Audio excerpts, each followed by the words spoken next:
Hello everyone, good afternoon. কেমন আছেন সবাই? আশা করি সবাই খুব ভালো আছেন আর আমরাও ভালো আছি। আমার আরও একটা নতুন ব্লগে আপনাদের সবাইকে স্বাগত জানাই।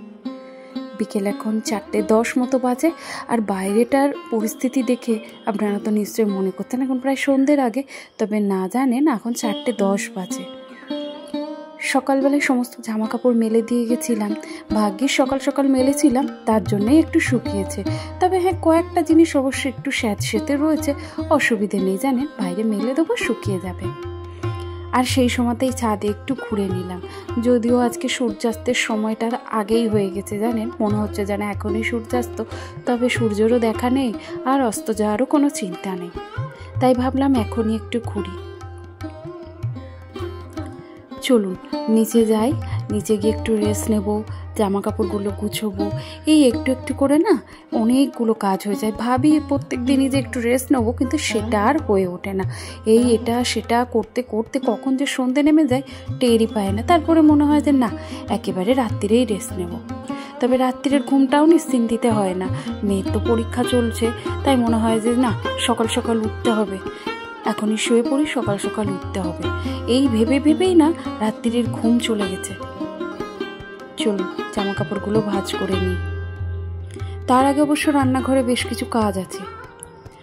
সোনা অনেক দিন থেকেই আবদার করছিল চপ খাবে, চপ খাবে, আলুর চপ। তবে রোজ রোজ দোকান থেকে কিনে খাওয়াটা ভালো না, তাই ভাবলাম বাড়িতেই করে দেওয়া যাক। যদিও আমি আগে কখনো ট্রাই করিনি, এই প্রথমবার ট্রাই করছি। জানেন, আমিও ছোটোবেলায় এইরকমই বায়না করতাম আমার মাকে, কখনো চপ, কখনো ফুলুরি, এইসব খাওয়ার। তবে মা বাড়িতেই করে দিত, তাই মায়ের রেসিপিটা একটু একটু মনে রয়েছে, তাই যেটুকু মনে আছে সেটুকু দিয়েই করে নিলাম। একটা ভাজা মশলা তৈরি করে নিলাম, মৌরি, জিরে আর সামান্য একটু ধনে, 3-4টে লঙ্কা, ব্যাস।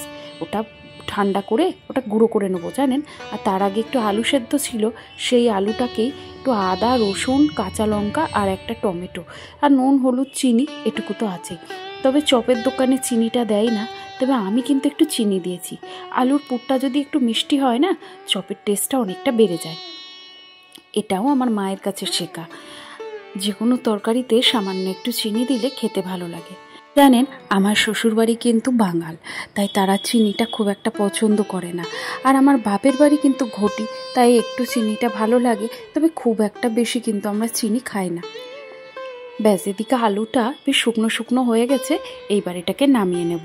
আর চপের যে পুরটা তৈরি করতে হয়, আলুটা একটু টাইট করেই তারপরে নামাতে হয়, না হলে না চপের পুরটা কিন্তু ঠিকঠাক হবে না। পুরটাকে না ফ্রিজে রেখে এসেছি, ওটা একটু ঠান্ডা হোক, প্রায় আধ ঘন্টা পর ওটাকে বার করে নিলেই মোটামুটি চপ তৈরির জন্য রেডি হয়ে যাবে। আর ব্যাটারটাও আমি তৈরি করে রেখেছি, ওই বেসন, কালো জিরে, সামান্য একটু জোয়ান, একটু নুন, চিনি, আর দিয়েছি ওই ভাজা মশলা, একটুখানি ভাজা মশলায় রেখে দিয়েছিলাম, সেটুকুই দিয়েছি। আর সাথে একটু খাবার সোডাতে ভালো করে ফেটিয়ে ঢেকে রেখে এসেছি। তাই ভাবলাম সময় নষ্ট না করে জামা কাপড়গুলো ভাঁজ করে নিই। ব্যাস, জামা কাপড়ও যা ছিল মোটামুটি ভাঁজ হয়ে গেছে, আর ভেজাগুলো বাইরে মেলে দিয়েছি। এবার এগুলোকে জায়গা মতো রেখে দিই। আর এই দেখুন, দুপুরবেলায় সোনা শুয়েছিল, মা শুয়েছিল, তাই কম্বল, তারপরে কয়েকটা সোয়েটার এগুলো আছে, এগুলোকে একটু গুছিয়ে বিছানাটাও একটু ঝেড়ে ঝুড়ে নিই। আর শীতকাল মানে জানেন, বিছানার ওপরে এক গাদা বিছানাপত্র দেখলে না চোখের সামনে খুব বিরক্তি লাগে, কিন্তু কিছু করার নেই। ওই ঘরে সোনা পড়ছে, না হলে কিন্তু আমি এই বিছানাপত্রগুলো ও ঘরেই রাখি, যখন শুই তখন জিনিসগুলো নিয়ে আসি। উমা হোম লাইফ থেকে কিছুদিন আগে আমাকে এক দিদিভাই কমেন্ট করেছিলে, ফার্স্ট টাইম তোমার ভিডিও দেখলাম, খুব ভালো লাগলো বন্ধু, পাশে আছি, সব সময় এগিয়ে যাও, আর পাশে থাকার অনুরোধ রইল। দিদিভাই, আমারও তোমাকে আমার পক্ষ থেকে অসংখ্য ধন্যবাদ জানাই, আর তুমিও এইভাবে আমাকে সাপোর্ট করো, পাশে থেকো।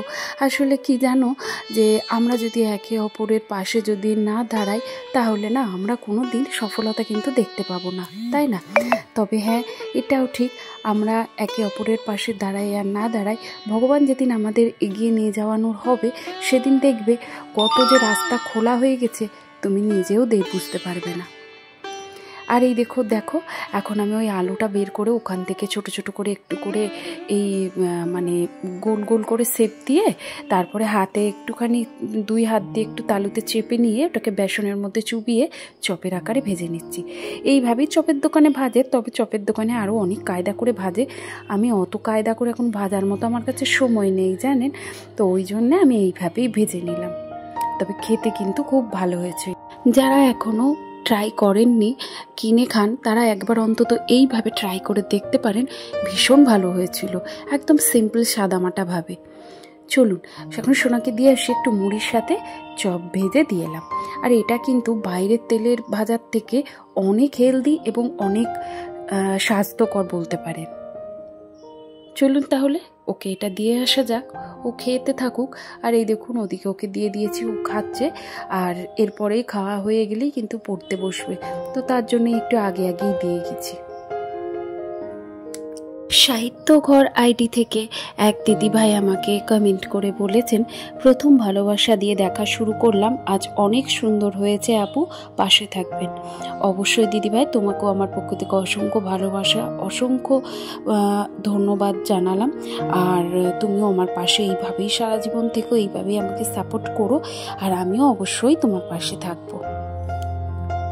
এমবি কিচেন নানান ব্যঞ্জন থেকে এক দিদিভাই আমায় কমেন্ট করেছেন, হাই বোন, আজ ফার্স্ট কমেন্ট করলাম, তোমার সোনাকে অনেক আদর, খুব সুন্দর সানসেট, ভালোবাসা রইল তোমার ব্লগ, আর তোমার সুন্দর ব্লগ দেখার অপেক্ষায় থাকলাম। অনেক ধন্যবাদ দিদিভাই, এইভাবে আমার পাশে থাকা, এইভাবে আমাকে এত ভালোবাসা দেওয়ার জন্যে। আমার সোনার পক্ষ থেকে অনেক ধন্যবাদ তোমাকে জানালাম, আর আমার পক্ষ থেকে অসংখ্য ভালোবাসা জানালাম। তুমি এইভাবেই আমাকে সাপোর্ট করো, এরকমভাবেই আমার পাশে থেকো। আর অবশ্যই তোমরা যদি আমার পাশে থাকো, আমি এরকম সুন্দর সুন্দর ব্লগ অবশ্যই তোমাদের জন্য শেয়ার করব।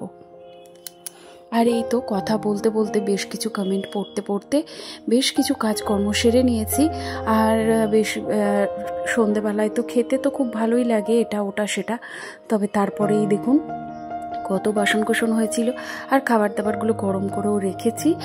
আর এরপরে একটু মা বাবাকে খেতে দিয়ে দেবো।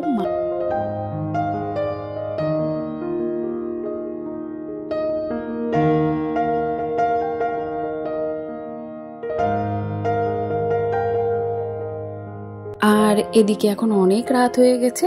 আর এই তো আমার সোনা পড়ছে, ও এই যে পড়তে বসেছে, দুপুরবেলায় যদিও একটুখানি শুয়েছিল, তবে জোর জাবস্তি শুতে খুব একটা চায় না, জোর করেই শোয়ানো হয়েছিল। আর ওদিকে সারাটা রাত পরে এখন বাজে সবে 9:45, ও একটু পরে খাবে বললো, তাই ও ওদিকে পড়তে থাকুক। আর এদিকেই দেখুন মা তো প্রায় ঘুমের দেশে চলেই গেছে, তবে মাকে তুলে এখন খাইয়ে দেবো, মা খেয়ে নেবে। আর এদিকে আমিও খেয়ে নেবো, ভাইয়ের ভাতটা বেড়ে রাখবো, এইভাবেই কিন্তু চলতে থাকে। আর এই দেখুন সবার খাওয়া দাওয়া মোটামুটি হয়ে গেছে। আমার সোনাকে আমি এখন গিয়ে খাইয়ে দেবো, কারণ ও পড়ছে, ও পড়ুক আর আমি ওকে খাইয়ে দেবো। আর তার আগে ভাবলাম রান্নাঘরটা একটু পরিষ্কার করে ফেলি। রান্নাঘরের ফ্লোরটা প্রত্যেক দিন আমি সার্ফ জল দিয়ে মুছি, তাহলে কি হয় তেল চিটেটা একটু কম হয়। আর রান্না করার পর আমার যেহেতু একদম নন মডিউলার ছোট্ট রান্নাঘর, তো তার জন্যে না তেল চিটে একটু বেশিই হয়।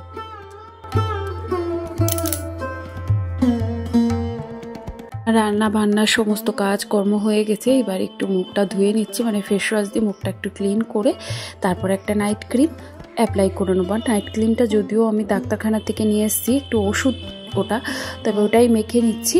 আর যাই হোক, আজকের ভিডিওটা আপনাদের কেমন লাগলো অবশ্যই কিন্তু জানাবেন। যদি কোথাও ভালো লাগে প্লিজ একটা লাইক করে দেবেন। আর এই ধরনের ভিডিও যদি আরও দেখতে চান চাইলে কিন্তু চ্যানেলটাকে সাবস্ক্রাইব করে রাখতে পারেন।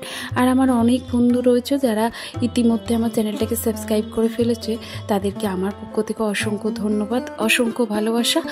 আর যারা যারা এখনও করেননি তারা প্লিজ চট করে গিয়ে চ্যানেলটাকে সাবস্ক্রাইব করে ফেলেন। তাহলে চলুন আজকের ভিডিওটা আর বেশি লম্বা করব না। আর এই দেখুন এখন স্কিন কেয়ার করে নেওয়ার পালা, মানে এই চুলটাকে একটু বেঁধে নিচ্ছি, আর ওই যে বললাম মুখে একটা মেডিসিন রয়েছে সেটাকেই মেখে নেবো। ব্যাস এই হলো আমার স্কিন কেয়ার। আর এখন একটু সোনার পাশে বসে ওকে একটুখানি হেল্প করে দেবো।